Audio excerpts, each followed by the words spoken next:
Hello racing fans, Numbers Guy here. In the second of our series looking at last year's Breeders' Cup races.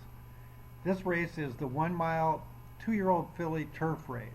And again, what we've done is we're showing you in finish order, and the very last number, the very last column shows you what the horses earned in the Breeders' Cup race. So again, Stephanie's Kitten wins the race, runs a 13.7. Stop Shopping Maria runs second, runs a 14.8. Sweet Cat runs third, runs a 14.8, and so on. The first thing that jumps out at me in this race, as it so often does in turf races, is just how competitive these horses are and how close this race is from first to last.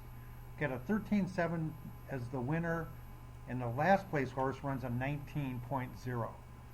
So we have 14 horses running within 6 points of each other, and in this case it's about a 10 length stretch from first to last, which is really, really close. And you'll notice the top horses are all within a couple of points of each other. I just find these turf races, turf routes, to be very competitive, and which makes them pretty tricky to handicap.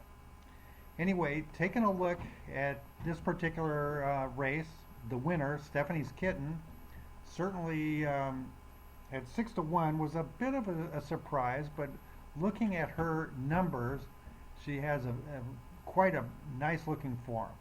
Back in July, she ran a 29.9 on the poly, indicated by the underline, and in her first turf route, improves to a 25.1. Nice improvement, which lends itself to a huge improvement in September when she runs a 16.5. This horse is definitely on the improve, and she followed it up, interestingly, in a poly race that looks like she actually regressed. However, that race, run in a fairly slow time, she actually won a grade 1 and won it rather handily. When horses do that, they come back after a steady improvement and look like what they're doing is regressing, but they still win and win easily. I really don't consider that to be a regression. I look at that as almost being a glorified workout, which is pretty impressive when she wins a grade 1 doing that. So I look more back at the 16.5 and where she came from on the improvement there. Look at the 20.2, not as a regression, but as just almost like a glorified workout. And that she continued on to run a 13.7 certainly is not out of line with the rest of her races here. Now, the race was quite competitive, so I wouldn't say that she was a standout in this race, but that she would continue to improve is certainly no surprise.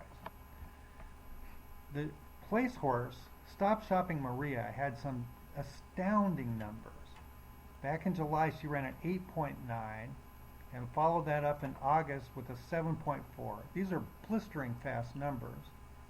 And then she again in October runs an 8.8. These are clearly the fastest numbers of any horse in the race. The problem is that these were on dirt, and I really do not like the idea of trying to presume that a horse can replicate their dirt numbers on the turf. Well, Stop Shopping Maria ran such good numbers that she actually was able to replicate it somewhat. Even though she runs a much slower number on the turf, it's still competitive in here, and she runs a very good second at 8-1, running a 14.1. I usually don't bet, or I don't bet a lot on horses that are going from the dirt to the turf, especially if they've never proven themselves. But it's very hard to ignore how fast her dirt numbers were. The place horse, Sweet Cat, it's got a decent looking pattern. She ran a 19.6 on the dirt back in July, improved to an 18.8 in her first turf effort, and then improved again in October to a 17.4. That's a nice looking pattern, and her final number there, 17.4, is not much slower than the 16.5 by Stephanie's Kitten. She also is improving slight amount at a time, which is very powerful. Notice this 17.4 is also her first route, so you can expect that she's going to improve on that, and she does. She runs another improving race, runs a 14.8. Also in Sweet Cat's last race, the 17.4, she did what I call the move. She actually made the lead in the stretch before being caught by Somali Lemonade. And even though Somali Lemonade won that race, the 17.4 run by Sweet Cat is very strong. Coupled with the move, it very likely leads to further improvement. And at 13-1, she ran a pretty bang-up race here. A couple horses disappointed, and one of them was Elusive Kate. I usually consider the European horses to be superior to the U.S. turf horses. And Elusive Kate, over in Europe in her very last race, won a Grade 1 in France. And I just expected off of that form for her to be tougher. And she ran mid-pack. You know, ran okay, 16.5, but as a favorite, just did not run well.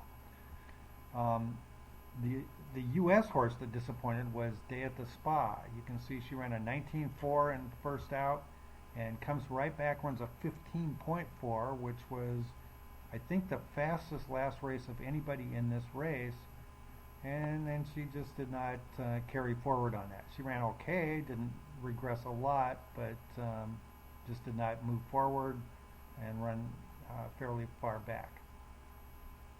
So she and Elusive Kate were the disappointments here. Interesting horse, hard not to like, runs fifth, but it was a surprising fifth. She was 20-1 in here.